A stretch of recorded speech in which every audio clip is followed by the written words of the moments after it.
Salve família, eu sou o Cabal e hoje vamos falar aqui de esporte. Que isso aí, bro? O que tá acontecendo aí? Eu sou o Cabal, mano. Aí, eu sou o Julião e tá começando mais um Lance Livre. Figurinha rara, pra completar o álbum falta a minha cara. Conhece essa mina, começa e não para, tá louca pra ver minha peça cromada. Figurinha rara, pra completar. Tá começando mais um Lance Livre, seu programa semanal de esportes, música, toda segunda-feira, 18 horas, aqui na Pro Hip Hop TV. Vou explicar pela última vez o que eu tô fazendo aqui. Como um grande fã de esportes e de música, decidi apresentar esse programa para vocês, contando curiosidades e mostrando refs dos esportes e da música para vocês pegarem a visão. Antes de começar esse episódio, já deixa o seu like, deixa o seu comentário, se inscreve no canal, se inscreve no meu outro canal, Cabal C4, e me segue em todas as redes.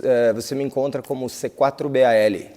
Aqui o lance é livre, mas, como diria o poeta Arnaldo, a regra é clara. E a regra do lance livre é: todo episódio tem uma palavra-chave, e a palavra de hoje é retrospectiva. Fica agora aí com alguns dos melhores momentos dessa primeira temporada do Lance Livre.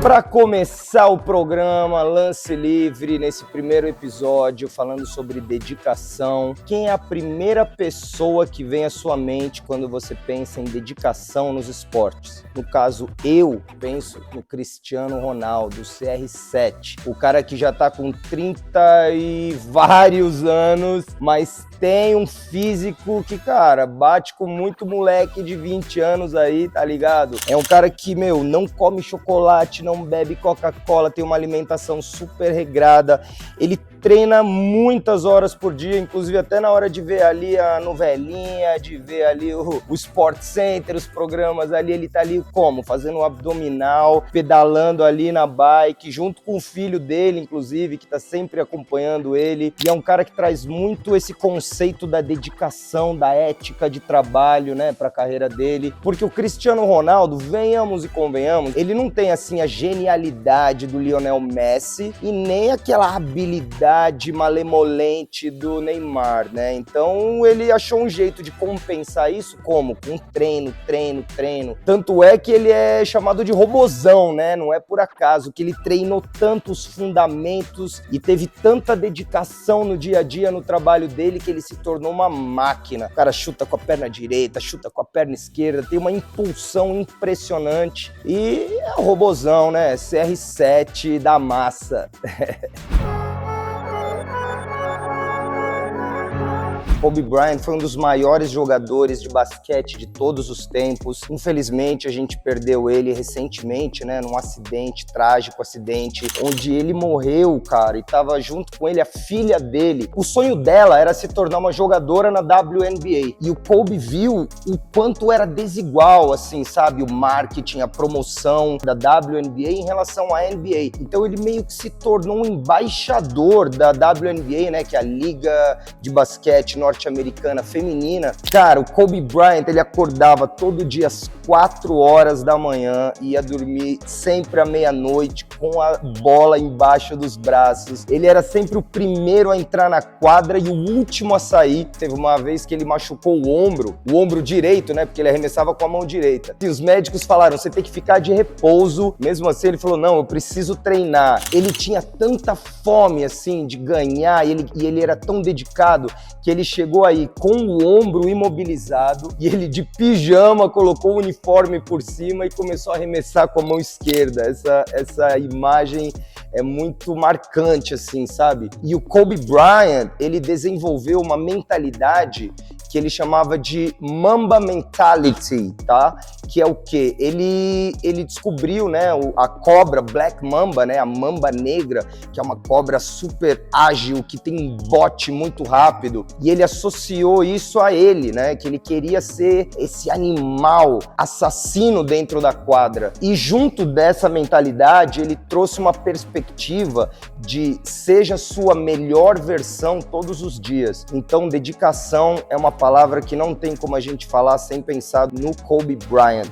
O Kobe era tão obcecado pelo sucesso que ele percebeu que o único jeito de você atingir o sucesso é você não tendo medo de errar e você aceitando que o fracasso faz parte do processo de aprendizado para você chegar no sucesso. Então fica aí uma dica para você que está começando, seja lá no que for, não tenha medo de errar e saiba que você vai errar muito no começo, mas é a sua dedicação que vai manter você melhorando a cada dia, sendo a sua melhor versão e quem sabe você não se torna uma lenda igual o Kobe Bryant.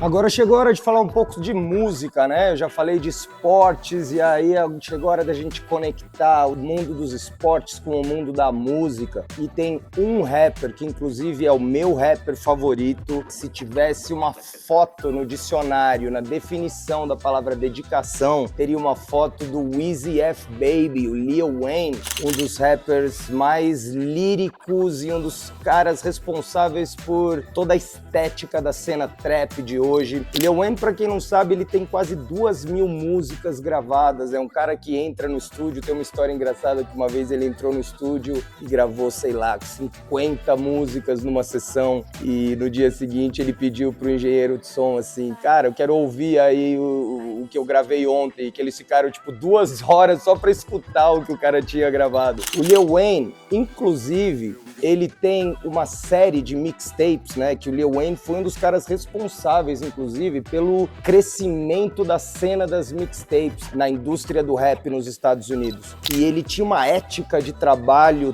tão impressionante que ele gravava mixtape depois de mixtape. E uma série dessas mixtapes dele, mais conhecida, é a Dedication, que é a mixtape onde o Lil Wayne basicamente pegava todos os beats que os artistas estavam fazendo sucesso com as músicas e ele fazia a versão dele, algo que até o próprio Tupac, antes do Lil Wayne, já tinha isso, né? Tanto é que o Tupac morreu e depois da morte dele foram lançados álbuns e mais álbuns póstumos. E essa mentalidade dessa dedicação é inclusive o que despertou em mim a vontade de fazer o projeto Quarta, onde, para quem não tá ligado, para quem tá chegando agora, eu fiquei de 2009 a 2011 lançando músicas toda semana, muito dedicado, sabe? Tipo assim, Natal, Ano Novo, aniversário, resfriado, e eu tava lá no estúdio, porque eu sempre acreditei que todo caminho é feito de pequenos passos, então são os pequenos passos que você dá todos os dias que vão te levar ao seu objetivo.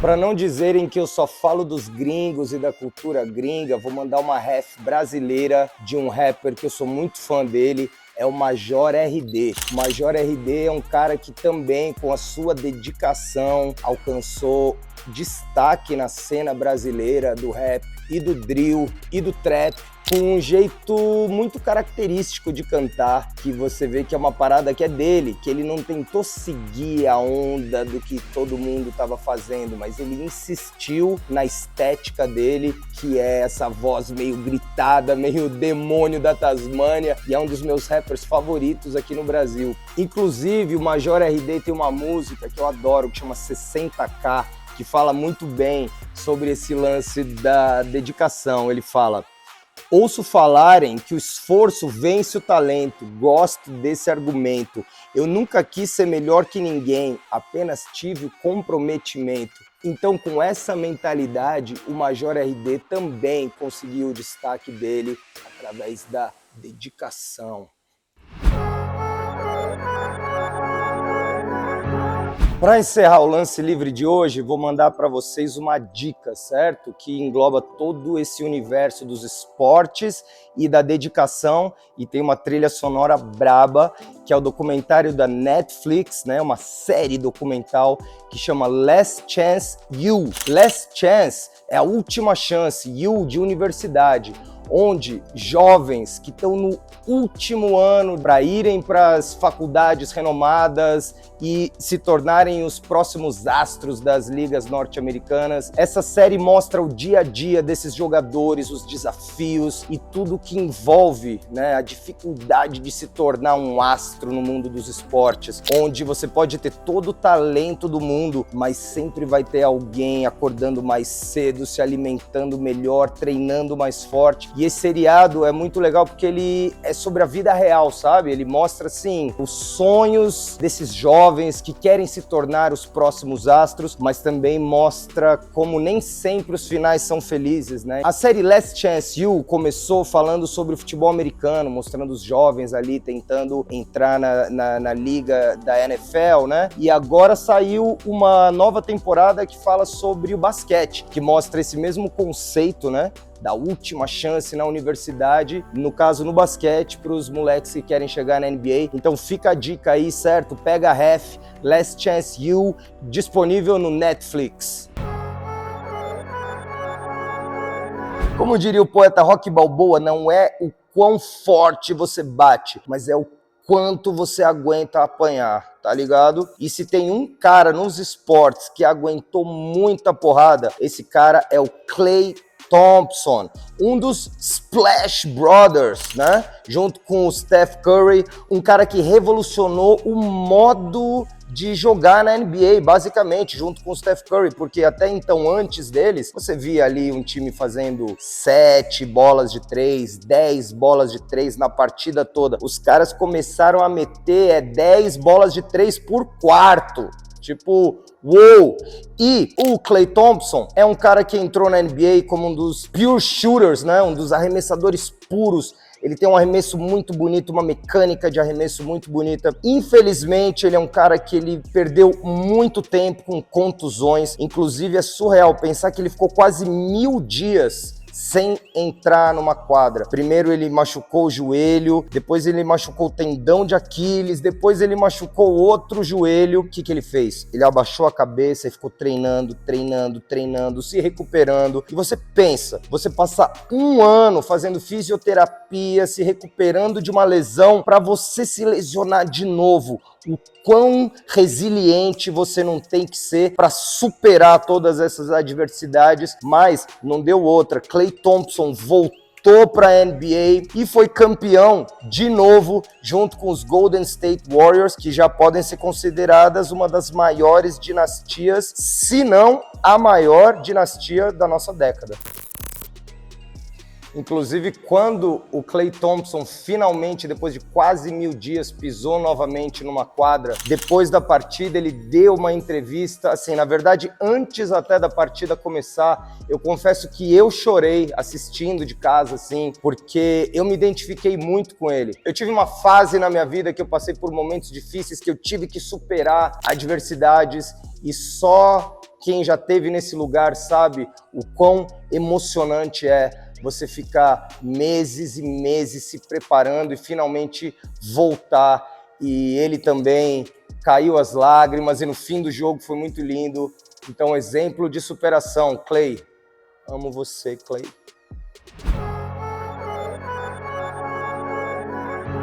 Ronaldo brilha muito no Corinthians. Eu, apesar de palmeirense, eu confesso que quando o Ronaldo fez aquele gol na final contra o Palmeiras, que ele subiu no alambrado ali na grade e o negócio veio abaixo, cara, até eu confesso que fiquei feliz com aquele gol, porque o Ronaldo, fenômeno, é um outro grande exemplo de superação. O cara que jogou no Real, jogou no Barça, fez história no Milan e na Inter, E depois no Corinthians e, claro, na seleção brasileira, né? Ronaldo, cara que, passou por 2 cirurgias, 2 contusões no joelho, superou quando ninguém esperava que ele ia ser convocado, ele foi convocado e praticamente como um exército de um homem só, tudo bem que ele tinha ali uma equipe braba, junto com o professor Scolari, conseguiu trazer aí mais um título mundial para o futebol brasileiro e já na fase, eu não quero dizer gorda, mas na fase fofa da sua carreira, Ronaldo surpreendeu todo mundo no Corinthians, mesmo fora de forma,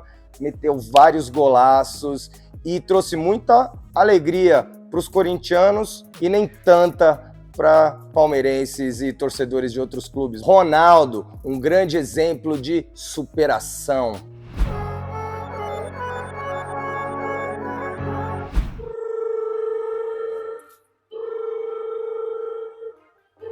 Alô?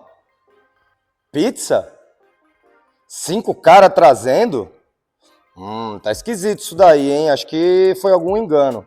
Vocês não estão ligados, mas foi assim que nasceu o Flu Game, o conhecido como jogo da febre, que na verdade devia ser chamado como jogo da intoxicação alimentar, quando Michael Jordan, não tendo acesso ao serviço de quarto no hotel, decidiu ter a péssima ideia de pedir uma pizza e de repente apareceram 5 camaradas ali para entregar essa pizza para ele. E sabe quando você já cai num golpe sabendo que você caiu num golpe? Foi praticamente isso que aconteceu com o Jordan, que ele já sentiu que era uma má ideia na hora que a pizza chegou, mas quando o cara tá com fome, né? Então ele acabou comendo essa pizza e o que aconteceu? 2 da manhã ele pediu por ajuda e foram os colegas do time dele e viram Michael Jordan, isso em 1997, quando ele já era o Air Jordan MVP campeão, se contorcendo no chão em posição fetal, só que o problema era o quê? Os Bulls estavam no meio das finais da NBA e tinham um jogo no dia seguinte. Michael Jordan, que não é de abandonar o time, decidiu jogar mesmo assim e foi uma das performances mais icônicas da história da NBA. Quem acompanha basquete vai se lembrar com certeza daquela imagem dele saindo carregado pelo Pippen, hater, você é hater, hein, Pippen? Saindo carregado pelo Pippen e pelos colegas, totalmente desidratado, totalmente debilitado, mas mesmo assim ele foi lá, superou as adversidades e fez história com o Flu Game, jogo da febre nas finais de 97 da NBA. E graças a essa vitória decisiva, o Chicago Bulls conquistou mais um título e se tornou a franquia mais popular dos anos 90 na NBA, graças a essa performance, entre outras, do Michael Air Jordan. Alô? Alô? Ah, não, pizza não, amigo. Eu já pedi uma salada. Valeu.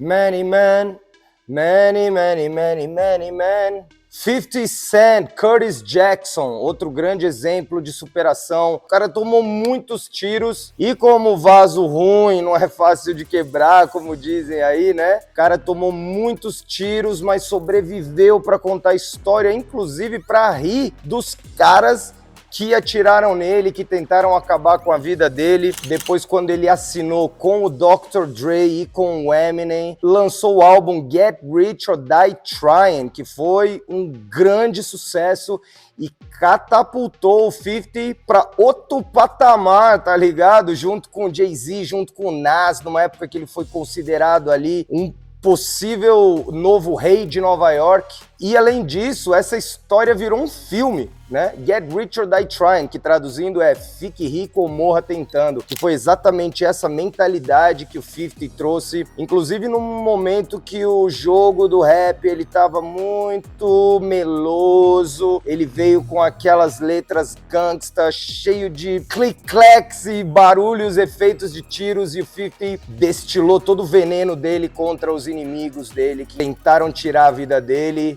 E quem ri por último ri melhor. Superação, 50 Cent.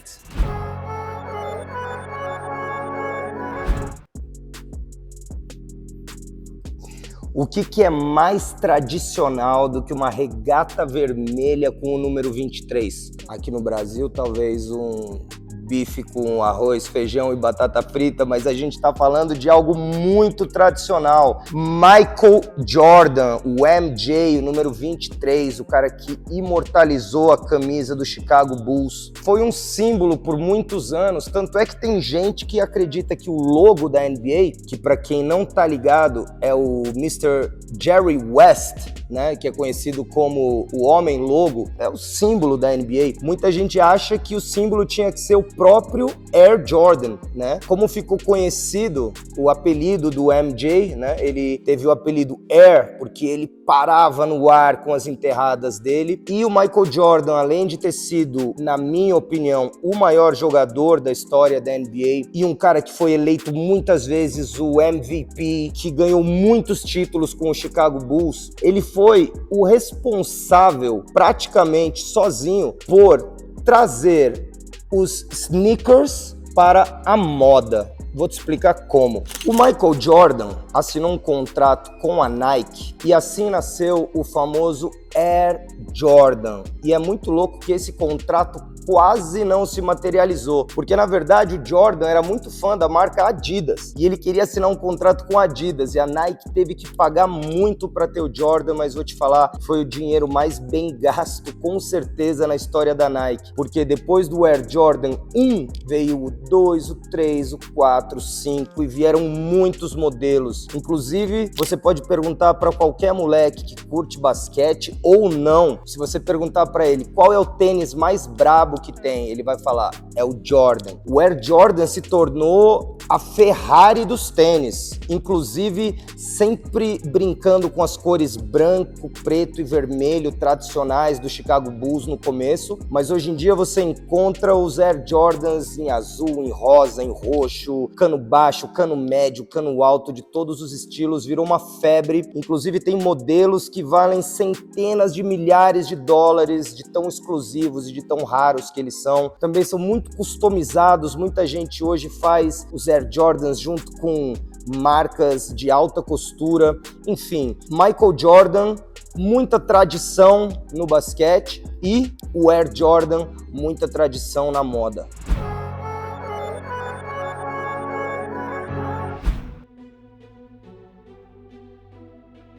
My Adidas. Foi assim que o Run DMC, grupo de Queens de Nova York, que é um dos maiores grupos da história do hip hop, né? Um trio, na verdade, formado pela dupla Run e DMC, e pelo DJ Jam Master Jay. Esse trio do Queens, eles ganharam muito destaque, notoriedade, quando eles trouxeram o jeito de se vestir do dia a dia, vamos dizer assim, como a galera se veste na rua, para os palcos. Naquela época, os rappers eles se vestiam muito influenciados pela galera do funk, não funk carioca, funk dos Estados Unidos. George Clinton, Parliament, Funkadelic, aqueles casacos de pele, de visões palhafatosos, tinha todo aquele lance do pimp, né? Meio que o cafetão, de combinar o chapéu com o sapato. E o Run DMC, os caras pensaram, não, vamos trazer o jeito que a galera se veste na rua pro palco, que eles já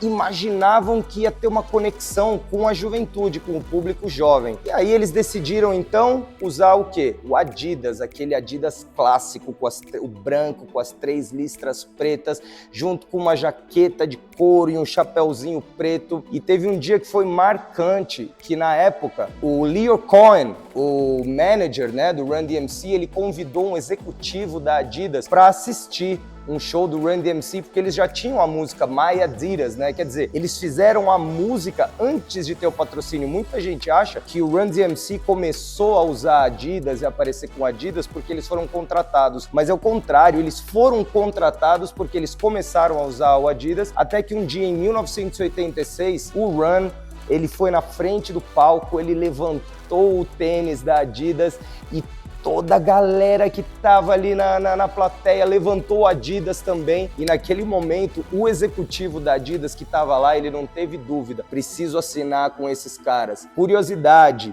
isso em 86, sabe qual foi o valor desse contrato? $1 milhão aproximadamente. Agora pensa, quanto que valeria um contrato desse nos dias de hoje.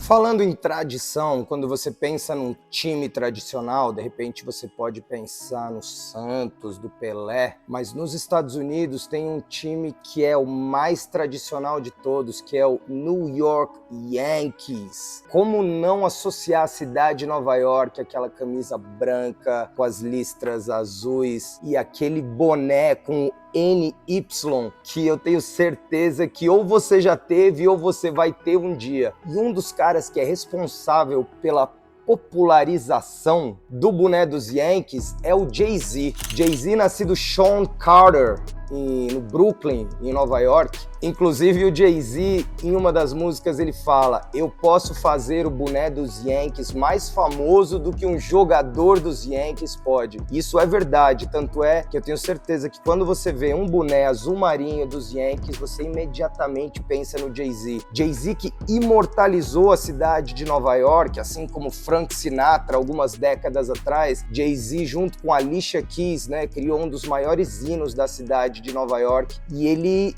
tem essa identificação com a tradição, né? Essa parada mais tradicional. Você pode ver geralmente o Jay-Z. Hoje ele tá mais no modo executivo, né? Põe de repente um terno, mas principalmente quando ele era mais jovem, o Jay-Z era sempre camiseta branca, calça jeans e um boné do Yankees azul marinho. Inclusive o Jay-Z foi um cara muito importante pro empreendedorismo afro-americano, se tornando um dos donos do Brooklyn Nets, porque o Jay-Z ele sempre teve uma identificação muito grande com o New York Knicks, né? Tanto é que é muito comum você encontrar ele sentado com a Beyoncé do lado do Spike Lee, ali assistindo os jogos dos Knicks, mas como ele não conseguiu se tornar sócio nos Knicks, ele junto com outros parceiros, ele fez um movimento de tirar os Nets, né, que era um time de New Jersey. Para quem não tá ligado, nas ligas norte-americanas, os times têm donos, né? E esses donos, claro, eles têm contratos com a liga que determina que eles precisam ficar X anos, né? Um período X de tempo numa cidade. Mas dependendo de alguns fatores econômicos e de rentabilidade, e quão importante o time é para a cultura local, eles muitas vezes podem relocar, né? Levar o time de uma cidade para outra. Inclusive, tem um caso hoje em dia clássico que são os Oakland Raiders, que se tornaram os Los Angeles Raiders, que se tornaram os Las Vegas Raiders. E no caso, voltando pro Jay-Z, o Jay-Z junto com os sócios dele ali, eles tiraram os Nets, que era um time muito tradicional de New Jersey. New Jersey é uma cidade que faz fronteira assim com Nova York, e trouxe os Nets para dentro de Nova York, mais especificamente pro Brooklyn, que é o bairro onde o Jay-Z nasceu, cresceu, onde ele traficava nas esquinas e acabou se tornando um dos maiores empresários do ramo do entretenimento dos Estados Unidos. Então, quando você pensa em tradição, não tem como não pensar no S. Carter, que inclusive lançou também uma coleção de tênis junto com a Reebok nos anos 2000 e minha memória não lembra, mas é por aí, que tem tudo a ver com o lance que a gente falou ali, né? Do Run DMC com a Adidas, do Michael Jordan com a Nike, que criou o Air Jordan, e o Jay-Z também, junto com o 50 Cent, foram caras que trouxeram a Reebok, que até então era conhecida pelo Pump. Quem não lembra do Pump? Quem tem mais de 30 anos com certeza lembra. Aquele tênis que você apertava para inflar ele, e também, lógico, do Allen Iverson, que lançou um modelo AI3 The Answer, que era muito brabo, da Reebok. E aí a Reebok acabou se equiparando nessa época aí a Nike e Adidas, que sempre foram as marcas linha de frente no mercado dos sneakers. Você passa o rodo? Nós passa o rodo, nós só não passa o pano. Rodo nós passa, mas pano nós não passa. Bom, família, falamos aqui sobre o Jay-Z, falamos sobre o Michael Jordan, então vou mandar para vocês 2 dicas hoje, certo? De documentários. Um deles chegou a passar no cinema nos Estados Unidos, saiu em DVD. Você que tem menos de 20 anos, provavelmente você nem sabe o que é DVD, mas tudo bem. Chegou a sair num DVD que é o quê? O documentário do Jay-Z, Fade to Black, que basicamente conta a história de um show muito marcante que o Jay-Z fez, anunciando a aposentadoria dele quando ele lançou o Black Album, que é um dos maiores álbuns da história do Jay-Z e do rap, não só norte-americano como mundial. E esse documentário basicamente mostra o Jay-Z no estúdio com Kanye West, Timbaland, Just Blaze e tantos outros grandes produtores que fizeram parte desse álbum, e também mostra todo o backstage do show que ele armou para fazer essa grand closing, né, como ele chamou na época, né, um encerramento da carreira dele. E a maior loucura é que foi a primeira vez que um artista preto da música urbana dos Estados Unidos conseguiu dar sold out no Madison Square Garden em poucos minutos. Para quem não tá ligado, o Madison Square Garden é onde jogam os Knicks, é onde jogam os Rangers, time de hockey de Nova York, é onde Muhammad Ali fez as maiores lutas da carreira dele, Michael Jackson, Frank Sinatra e tantos outros ídolos da música fizeram os shows, e foi lá que o Mr. S. Carter, Jay-Z, escolheu para encerrar a carreira dele, só que depois ele voltou e já lançou muita coisa de lá para cá. Mas fica a dica, Fade to Black, Jay-Z.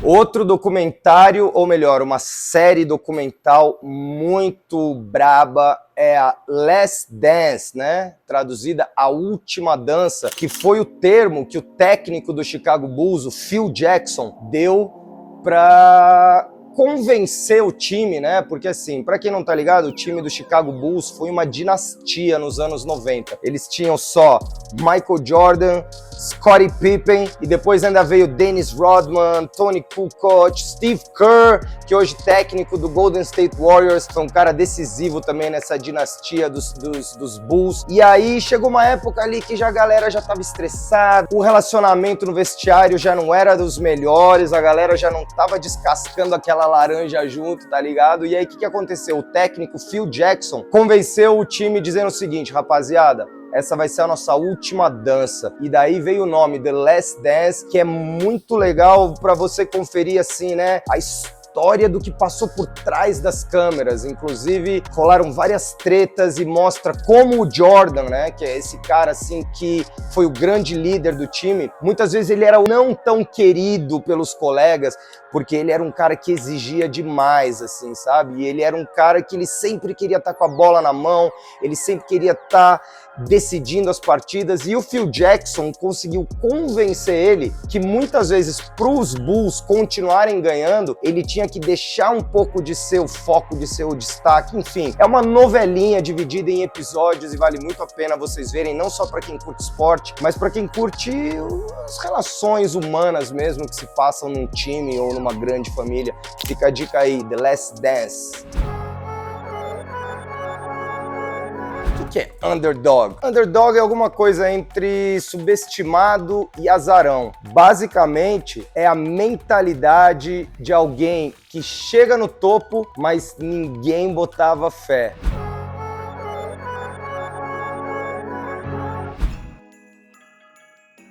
Quando você pensa num atleta, num cara assim com porte de atleta, eu tenho certeza em quem você não pensa. Você não pensa no Tom Brady. Tom Brady, aqui no Brasil, mais conhecido como Tom Brady, mais conhecido ainda como marido da Gisele Bündchen, é o maior quarterback da história da NFL. E é muito louco você olhar para a história do Tom Brady, porque ele chegou na NFL, né, draftado pelo New England Patriots, e ninguém dava nada para ele. Ele era um branquelo molenga com uma certa força no braço, mas que não tinha nem de perto o atleticismo ou os atributos físicos necessários para um grande atleta, né, um atleta de elite. Mas mesmo assim, com muita dedicação, né, fazendo aquele link maroto com algum dos programas anteriores, o Tom Brady se tornou, cara, uma mente brilhante, com uma velocidade para fazer a leitura do campo. Também teve o Bill Belichick,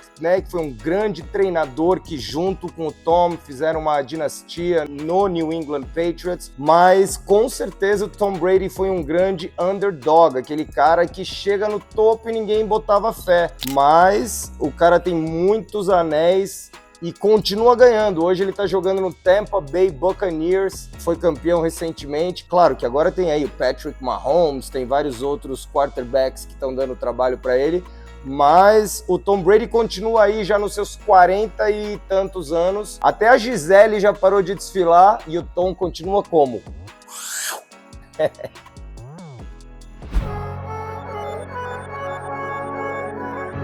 Bom, falamos aqui do Tom Brady, tem um outro exemplo agora no nosso futebol, né? E no caso do futebol dos hermanos, né? Lionel Messi, outro caso incrível de um underdog. Um cara que, quando chegou ali na academia do Barcelona, né? O apelido dele foi La Pulga, né? De tão pequenininho que ele era. Ele acabou usando isso em prol dele, né? Como uma vantagem, porque até por ter as pernas mais curtas e ter vamos dizer assim, um campo gravitacional que favorece os dribles e a habilidade, o Messi é muito louco, ele parece que ele gruda a bola no pé e ninguém toma dele, e ele também se tornou assim um underdog, um caso de alguém que chegou no topo. Pô, fala sério, né? Se você tá lá numa pelada e você vai escolher, você vê lá os caras lá pra escolher, o Messi, obviamente, se você não conhece ele, não vai ser a sua primeira escolha, mas mesmo assim conquistou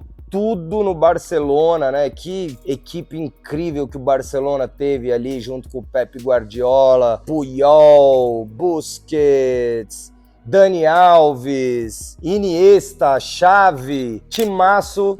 Depois, né, meio que contra a vontade dele, foi parar aqui, ó, no Paris Saint-Germain, onde ele tá lá entre o Mbappé e o menino Ney, nesse trio aí milionário, mas acho que o melhor momento, né, pelo menos o que mais marcou, foi o famoso trio MSN, né? Quem não lembra? Messi, Suárez e Neymar ainda no Barcelona, fizeram muito barulho e dizem que o Messi deve voltar pro Barça. Mais um caso aí de um underdog para vocês. Pensa, você tem o LeBron James no seu time e mesmo assim você é considerado o underdog. Isso aconteceu em 2016, nas finais da NBA, onde o Cleveland Cavaliers, apesar de ter LeBron James, Kyrie Irving, pegaram pela frente o Golden State Warriors, que era o bicho papão da NBA, estava assim, destruindo todo mundo. E foi esse encontro incrível que aconteceu nas finais de 2016, onde os Cavaliers eram, né, os underdogs ali, subestimados, os azarões. Inclusive, foi a primeira vez na história das finais da NBA que, para quem não tá ligado, o formato, né, dos playoffs, né, para quem não manja, seriam tipo mata-mata. Na NBA não tem, assim, eliminação de uma partida. Os times jogam disputas que são melhores de 7. Ou seja, o primeiro time que conseguir 4 vitórias se classifica, ou no caso da final, é o campeão. Até porque se minha matemática tá correta, a partir do momento que você consegue 4, o outro time só consegue 3, então é isso. A partir do momento que você consegue 4 vitórias, acabou. E, pela primeira vez, um time tava ganhando de 3-1. No caso, o Golden State tinha 3 vitórias e o Cleveland só tinha 1 vitória, ou seja, ainda tinham 3 jogos na série e o Golden State só precisava de 1 vitória simples em casa, fora de casa, para fechar a série, mas de maneira incrível. O Cleveland, liderado pelo LeBron James, que é natural de Ohio, né? Ele nasceu numa cidade próxima de Cleveland, então ele sempre teve esse sonho, assim, e Cleveland, para quem não tá ligado, é uma cidade, assim, que há muito tempo não tinha um time nas grandes ligas conseguindo um título. Os Indians não estavam ganhando nada, os Browns não estavam ganhando nada e os Cavs muito menos. Em 2016, finalmente, perdendo de 3-1, os Cavaliers, liderados pelo LeBron James, conseguiram virar essa série, que terminou 4-3 para o Cleveland, e daí tem aquela imagem memorável do LeBron James gritando no microfone logo após a conquista do título: Cleveland, this is for you!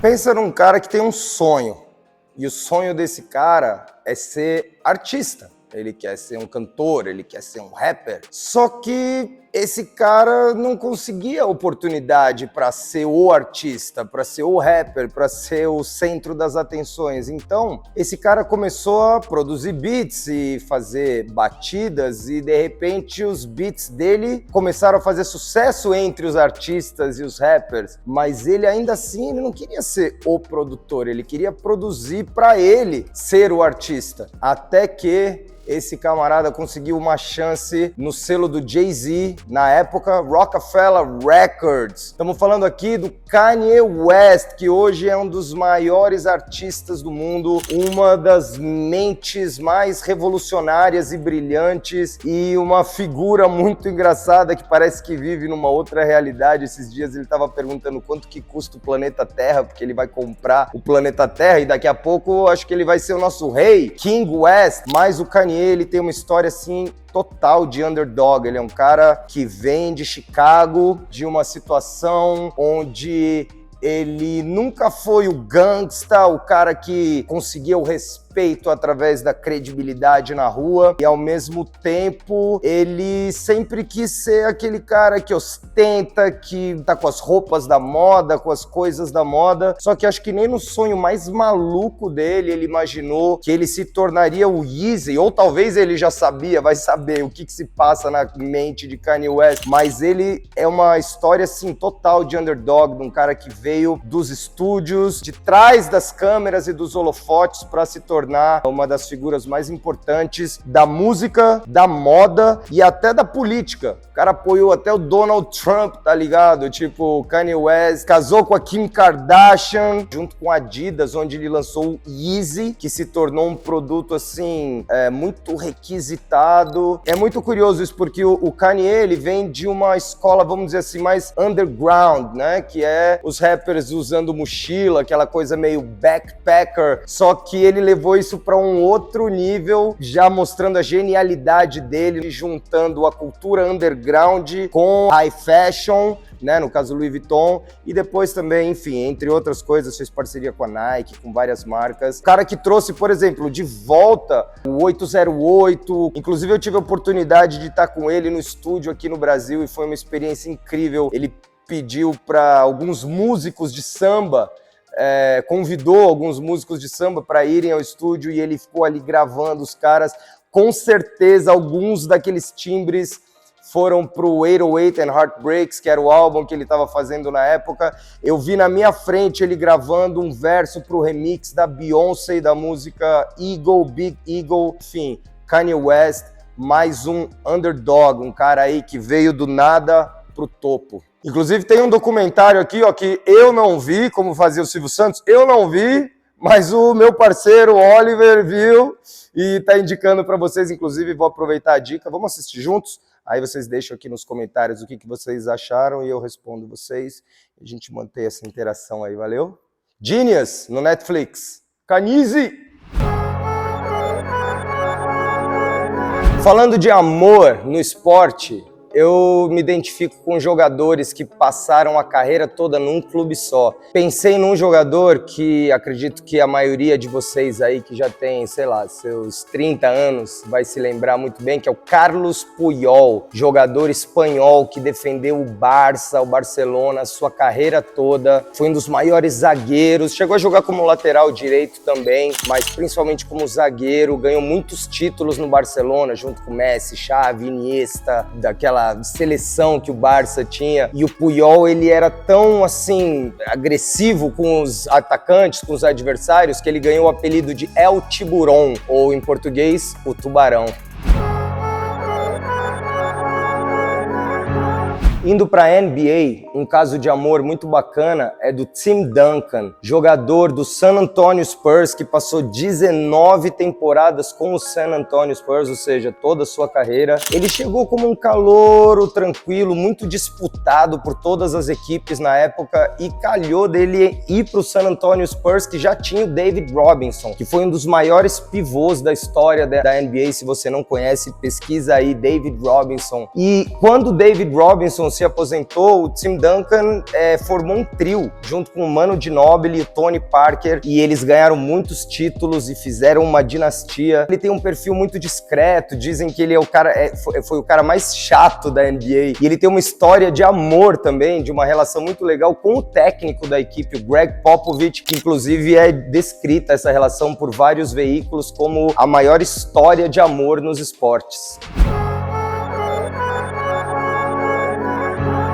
Amor pela música. Quando eu penso em amor pela música, eu lembro do Mos Def, um cara que fez muito sucesso nos anos 2000, até um pouco antes, anos 90. E ele ficou tão conhecido que isso começou a incomodar ele. Ele tinha um lance que ele não queria ser visto como um produto, mas sim pelo amor que ele tinha à música. E chegou um ponto que ele quis, inclusive, que ele trocou o nome dele, que ele adotou um nome muçulmano, Yasin Bey, porque ele viu que Mos Def estava sendo visto como um produto comercial. E eu me identifiquei muito com essa postura dele, porque nem sempre o dinheiro, os negócios é o mais importante. Às vezes você tem amor por aquilo, assim como eu tenho amor pelo que eu faço. Tanto é que em 2006 eu encontrei com ele num encontro assim muito aleatório. Eu lembro que nessa época eu era o MC residente, eu fazia freestyle numa festa de rap, que era num pico que não ia a galera do rap, tá ligado? E tipo, de repente ele apareceu ali perdido e eu perguntei pra ele: Yo, Mos, what you doing here, bro? E ele respondeu pra mim: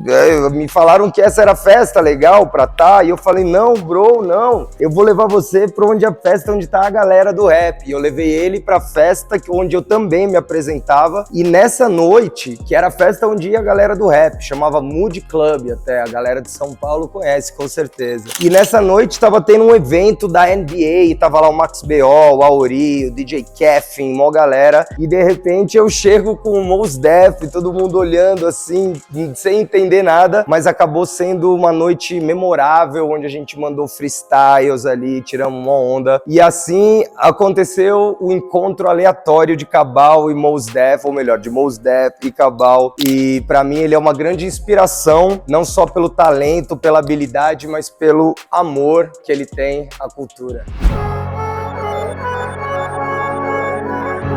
E a minha indicação de hoje para o tema amor é o filme Hustle and Flow, conhecido aqui no Brasil como Ritmo de um Sonho. Esse filme conta a história do DJ, que é um cafetão, traficante de drogas, que se apaixona pela música rap e tenta deixar de lado o crime para ganhar o seu sustento através da música rap. E por que é uma história de amor? Primeiro porque mostra justamente o amor do DJ pelo rap, quando ele vê que, assim como tantos outros jovens e tantas outras jovens pelo mundo se apaixonam pela música, quando percebem que é um canal onde as pessoas conseguem se expressar seus sentimentos, suas frustrações, e o DJ, inclusive, esse lance com a música, né, esse amor dele para com a música, levou a um relacionamento amoroso mesmo, com a moça que era backing vocal dele, que antes era uma garota de programa, que ele era o cafetão dessa garota. Filme, assim, como toda história de amor, ou quase toda história de amor, tem um lado triste, um lado feliz. Não vou contar o final do filme, é lógico, vocês têm que assistir. Inclusive, ganhou o Oscar de melhor canção original com a música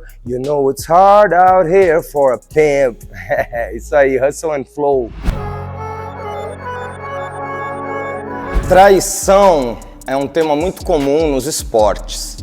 E eu separei um caso aqui pra vocês do LeBron James, que jogava no Cleveland Cavs. Ele, né, que é um cara nascido em Ohio, numa cidade chamada Akron, que é perto de Cleveland. Em 2010, o LeBron, então um agente livre, recebeu muitas propostas de muitos times e teve a infeliz ideia hoje, né, uma história que não envelheceu bem, de marcar uma coletiva de imprensa para anunciar o novo destino dele. Quando ele anunciou que ele ia jogar no Miami Heat, os fãs do Cleveland começaram a queimar as camisas e se rebelaram contra ele, e foi considerado uma grande traição, e o LeBron perdeu muitos fãs, se bem que depois ele conseguiu reverter essa história voltando para Cleveland e conquistando um título pelos Cavs.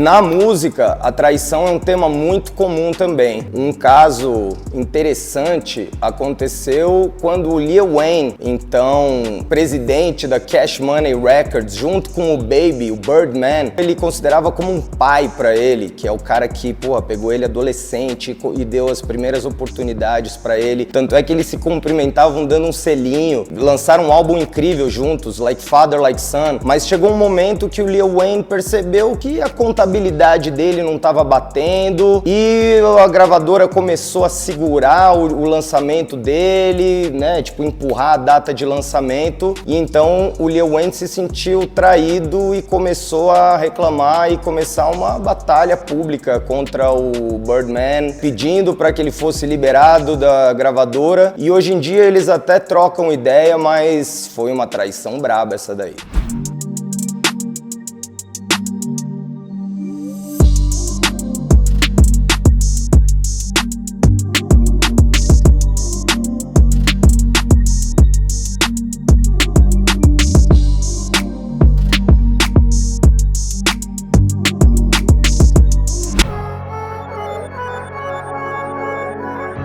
Existem muitos filmes de traição, principalmente num gênero que eu gosto muito, que são os filmes de máfia.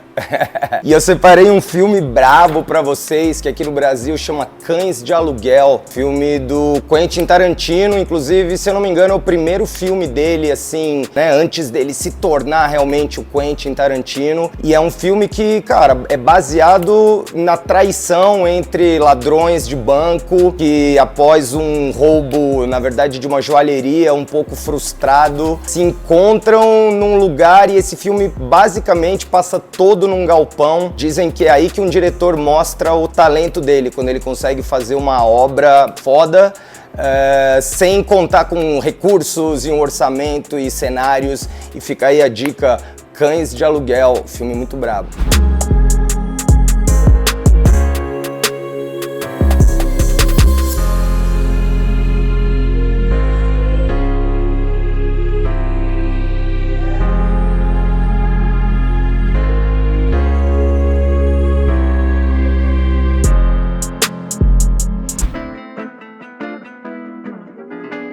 A carreira do Tom Brady é uma grande vingança, né? Desde quando ele foi draftado numa posição super baixa e ninguém acreditava nele, até tudo que ele conquistou. Sendo que, ano retrasado, foi comunicado que pelo New England Patriots, né, o time que ele jogou a carreira toda, que eles acharam que ele estava muito velho para continuar sendo o quarterback principal do time, que eles estavam pensando em renovar a posição. E ele falou, ok, vocês acham que eu tô muito velho? Tudo bem. O que aconteceu? Ele assinou com o Tampa Bay Buccaneers, que é o time que ele tá agora, e foi lá e ganhou um título, mostrando que idade é só um número, mas que quando o cara é bom e ele tem um motivo pra se vingar, problema.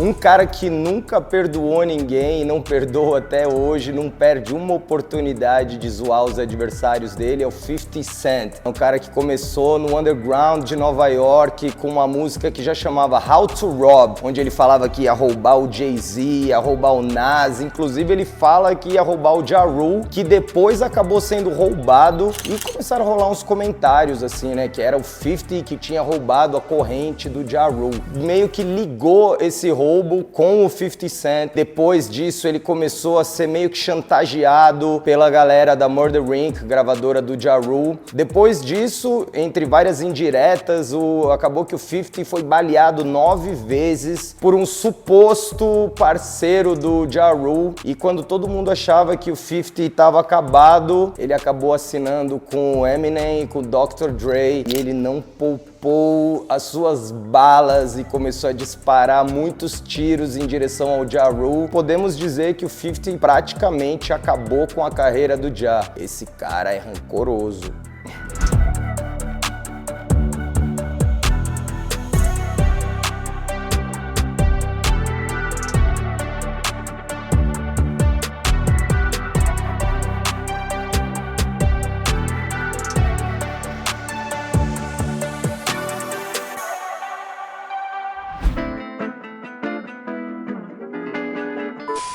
Django Livre é um filme incrível, ambientado no Velho Oeste dos Estados Unidos. Conta a história do Django, um escravo liberto que parte em vingança dos caras que sequestraram a sua esposa.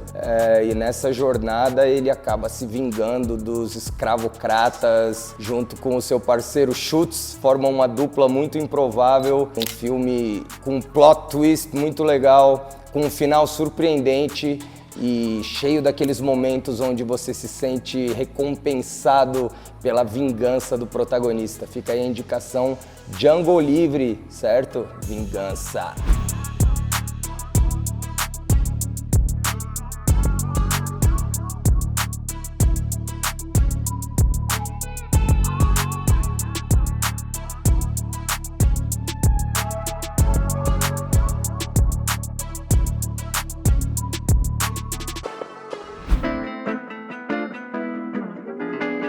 Se tem um cara que é adepto a recaídas, esse cara é o Jon Jones, tanto em relação às lutas como em relação às drogas. O Jon Jones tinha tudo para ser o maior lutador de todos os tempos, até que ele começou a ter problemas, vamos dizer assim, extra-octógono. Se envolveu com tretas e drogas e casos de polícia. E isso acabou prejudicando muito a carreira dele. Ele que tinha uma ficha limpa dentro do octógono, tirando uma luta que ele foi desclassificado, ficou com a ficha muito suja fora do octógono, chegando a se aposentar e voltar, mas continua sendo um dos caras mais perigosos dentro e fora do ringue, com aquele cotovelo que corta malandro daquele jeito. Jon Jones.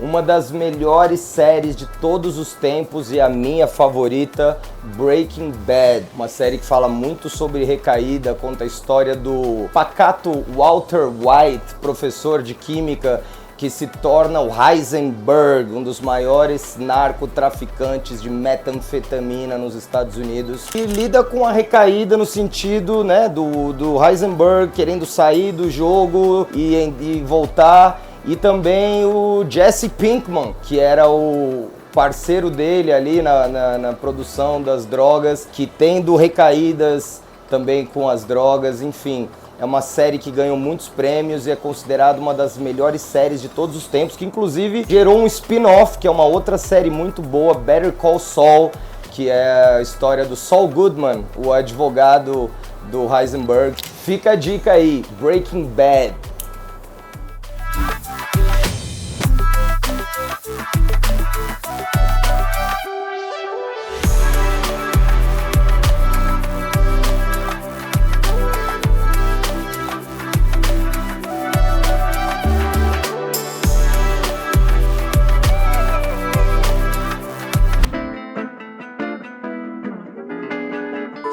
Um ícone da música, uma lenda no rap, também conhecido como Rap God, Eminem, cara que passou por poucas e boas com as drogas, que quase interromperam a carreira dele. Inclusive, ele também teve uma relação muito conturbada com a mãe dele, que era usuária de drogas, e com a ex-mulher dele, mãe da filha da Hailey, que era também usuária de drogas. E o Eminem teve algumas recaídas durante a carreira dele, tanto que ele lançou um álbum que chamava Relapse, que literalmente é recaída em inglês, até que ele decidiu ficar limpo e ele lançou um som que é um hino para qualquer pessoa que está se recuperando das drogas, que é Not Afraid, onde ele fala que ele não tem medo de ser a luz para as pessoas que estão no escuro, um cara que eu admiro muito e inclusive me identifico com ele porque passei por uma situação parecida, venho de uma situação familiar parecida, um cara que tem todo o meu respeito e é um dos maiores rappers de todos os tempos, considerado antes como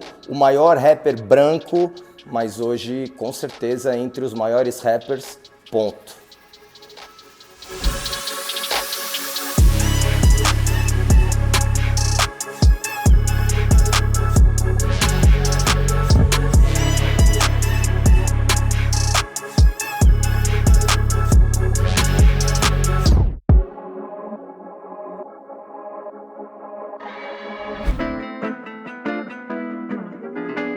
Terapia é sobre você se encontrar e um cara que conseguiu se encontrar e superar uma vida toda de adicção é o Gucci Mane. Desde molequinho envolvido com drogas e com crime, teve muito sucesso vendendo esse lifestyle e chegou a ficar um pouco acima do peso e com muitos problemas. Inclusive ele falou numa entrevista que ele gastava $500 por dia só em lean. Se você não sabe o que é lean, nem queira saber, porque não é uma parada da hora. Mas chegou um momento que o Gucci Mane foi preso e foi na cadeia que ele decidiu virar esse jogo. Começou fazendo exercício, subindo a escada na cadeia. Ele disse que no primeiro dia ele não conseguia nem subir um andar. No fim da pena ele já tinha perdido 30 quilos e hoje é um exemplo de superação e um cara que se encontrou.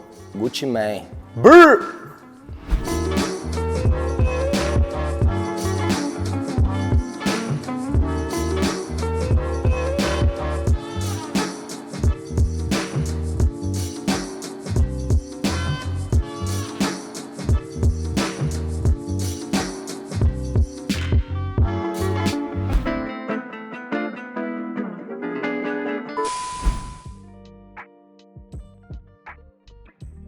No meio dos esportes, hoje em dia está muito em voga falar sobre saúde mental. 2 jogadores na NBA foram muito importantes para trazer esse assunto à tona, no caso Kevin Love e o DeMar DeRozan, que foram jogadores que admitiram que tinham problemas com depressão, bipolaridade, e a partir do momento que eles, vamos dizer assim, saíram do armário em relação a isso, vários outros jogadores conseguiram falar sobre isso também, e isso trouxe luz para algo que até então era meio que mantido como um segredo, onde muitos homens sentiam vergonha de admitir que tinham problemas de saúde mental. Já no caso da NFL, teve o Antonio Brown, que num episódio de descontrole tirou a camisa no meio do jogo, largou o time, deu tchau pra torcida e foi mandado embora. E tem até uma história muito triste do Lamar Odom, que chegou a ser marido de uma das Kardashians, que agora eu não lembro o nome, enfim, eu acho que é a do meio.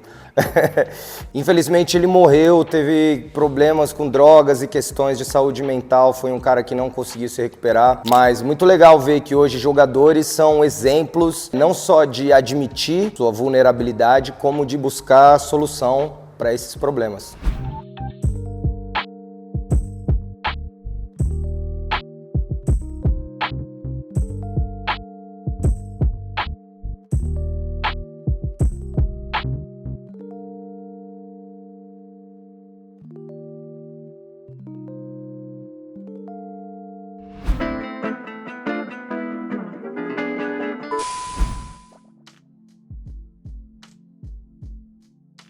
Uma série muito interessante que foi lançada há poucos anos atrás, da HBO, Euphoria, ou Euphoria, nos Estados Unidos, que para muita gente é considerada como o Kids, que foi um filme clássico dos anos 90, quem cresceu nos anos 90 e curtia skate e esse lifestyle tá ligado nesse filme. Mas a série Euphoria conta a história da Rue, que é uma menina que tem problemas com drogas, enfim, dos jovens que vivem, né, na sociedade de hoje. Questão dela tentando buscar sobriedade e ao mesmo tempo todo o peso do convívio social. Uma série muito legal da HBO, que na minha opinião faz as melhores séries. Fica a dica aí, Euphoria com a Zendaya, que além de ser uma atriz incrível, é uma ótima cantora e tem uma trilha sonora que é braba demais com o Labrinth, que é um dos melhores produtores de hoje em dia. Fica a dica aí, valeu?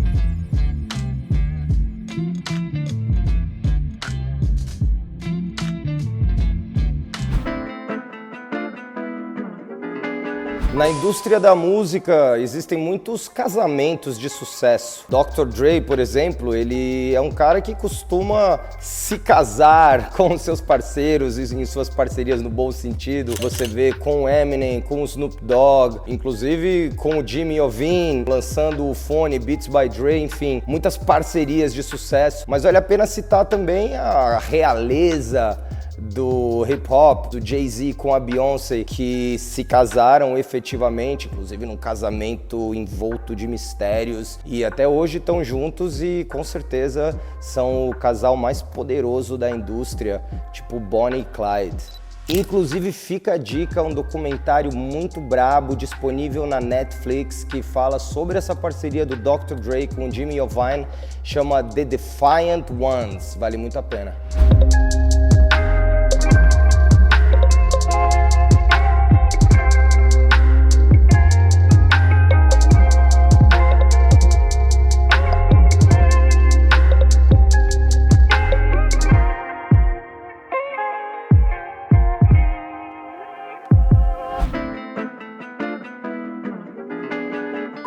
Eu poderia falar sobre vários jogadores que fizeram parcerias longevas com as equipes, alguns que até jogaram sua carreira toda no mesmo time, mas decidi falar sobre o Kobe Bryant, o Black Mamba, que eu já falei sobre ele, se eu não me engano, no primeiro episódio aqui do Lance Livre, mas quis trazer de novo o nome dele porque com o número 8 ou com o número 24, o Kobe, que na verdade foi draftado pelo Charlotte Hornets e trocado pelo Vlade Divac, que era um pivô iugoslavo de algum país ali daquela região. E desde o momento que o Kobe colocou a jersey dos Lakers, ele se sentiu um Laker e assim ele foi pro resto da vida, inclusive ganhando muitos anéis de campeão que serviram até metaforicamente como alianças. E infelizmente é um cara que faz muita falta, um dos maiores jogadores de todos os tempos, The Black Mamba, Kobe Bryant.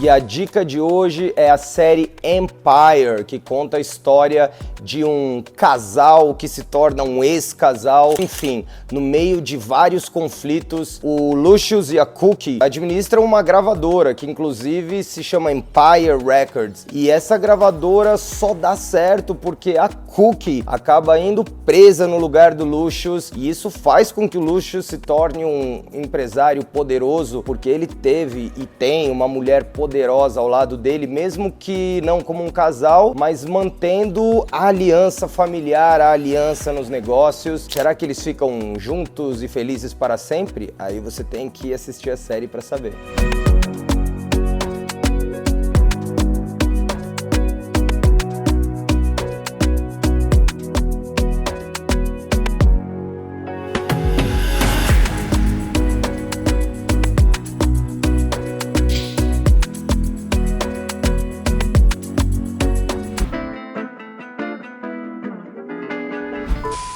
Deixar um legado na história não é para qualquer um. No caso, não é para qualquer uma gravadora no meio da indústria da música. Uma gravadora, uma empresa que se destaca e deixou um enorme legado é a Def Jam, que já teve figuras icônicas como Russell Simmons, Rick Rubin, teve os principais artistas da costa leste dos Estados Unidos. Jay-Z já foi da Def Jam, toda a galera do Wu-Tang Clan, LL Cool J, Enfim, são muitos nomes que já fizeram parte dessa gravadora que passou por todas as gerações do hip hop. Tem também um documentário muito legal, pesquisa aí. E para quem acompanhou aí a época do PlayStation 1, lembra bem do jogo de luta Def Jam, que era muito da hora. Def Jam deixou um legado brabo na história do hip hop.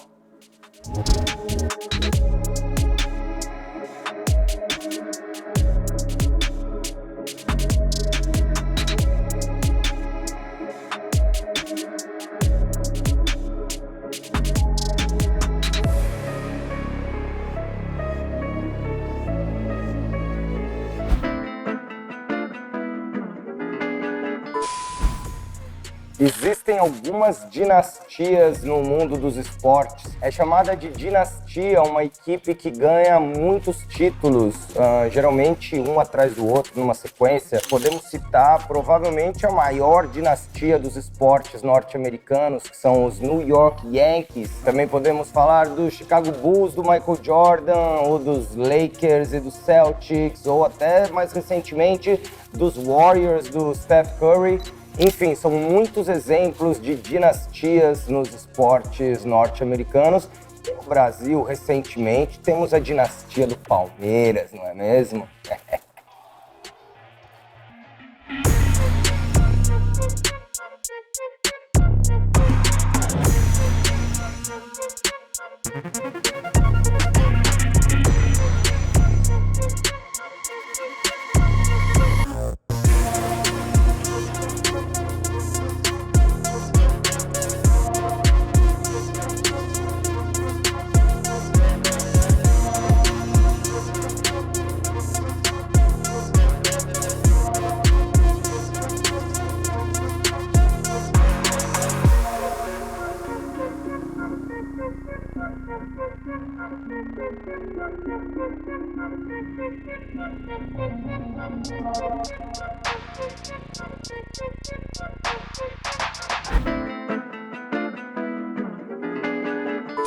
Não é o quão forte você bate, mas o quanto você aguenta apanhar. Quem lembra dessa frase do Rocky Balboa, interpretado pelo Sly Sylvester Stallone, um cara que deixou o legado dele na indústria cinematográfica de Hollywood, mas no caso, vou dar a dica para vocês do filme Creed, que é uma continuação da série Rocky, onde o Rocky Balboa, no caso, se torna treinador, coach do filho do Apollo Creed, que foi um dos maiores adversários do Rocky na juventude dele, e agora já mais experiente, mais maduro, reaparece para marcar de uma vez por todas o nome dele no legado da história do boxe. Creed.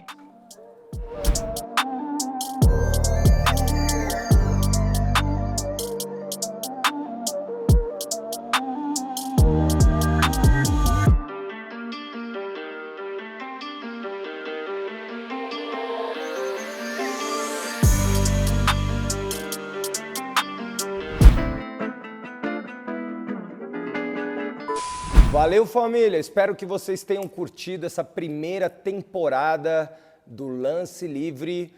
Ano que vem, brincadeira, semana que vem estamos de volta com mais um episódio Lance Livre, segunda-feira, 18 horas. Feliz Ano Novo! Figurinha rara, pra completar o álbum falta a minha cara. Conhece essa mina, comece e não para, tá louca pra ver minha peça cromada. Figurinha rara, pra completar o álbum falta a minha cara. Conhece essa mina, comece e não para, tá louca pra ver minha peça cromada. Desde 2000 e...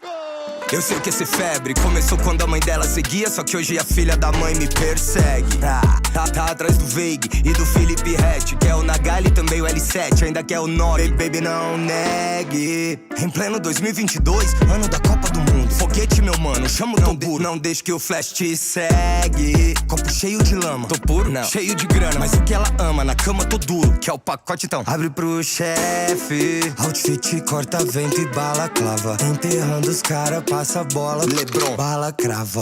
Yeah, ela se acaba, desce a raba e trava. Quando eu dropo a braba, sou bom na pesca, que é foto da vara. Figurinha rara, pra completar o álbum, falta a minha cara. Conhece essa mina, começa e não para, tá louca pra ver minha peça cromada. Figurinha rara, pra completar o álbum, falta a minha cara. Conhece essa mina, começa e não para, tá louca pra ver minha peça cromada. Esquece! Quer ser uma menina má, então ela desce. Ela não quer um menino Neymar, melhor do mundo prefere o Messi. If I die I'm a legend, mas se você quer, vem. Tô pique MC Kevin, vai tá estourado. Baby, tô flexing, trajado no kit, o brilhante reflete. Red, meu som no repeat, mas figurinha não repete. Yeah, então desce maluca, minha língua já desce na nuca. Sarrando minha peça, parece bazuca. Cuidado que você até se machuca. Falta eu pra completar seu álbum. Comeback, brilha, Ronaldo, raro. Já tive no estúdio com Easy, fucking shit, Breezy e Naldo. Põe um molho no caldo, likes eu conto no saldo. Sua bunda eu aplaudo, mas do jeito que ela joga, pode isso, Arnaldo. Figurinha rara, pra completar o álbum, falta a minha cara. Conhece essa mina, começa e não para, tá louca pra ver minha peça cromada. Figurinha rara, pra completar o álbum, falta a minha cara. Conhece essa mina, começa e não para, tá louca pra ver minha peça cromada. Figurinha rara, pra completar o álbum, falta a minha cara. Conhece essa mina, começa e não para, tá louca pra ver minha peça cromada. Figurinha rara, pra completar o álbum, falta a minha cara. Conhece essa mina, começa e não para, tá louca pra ver minha peça cromada.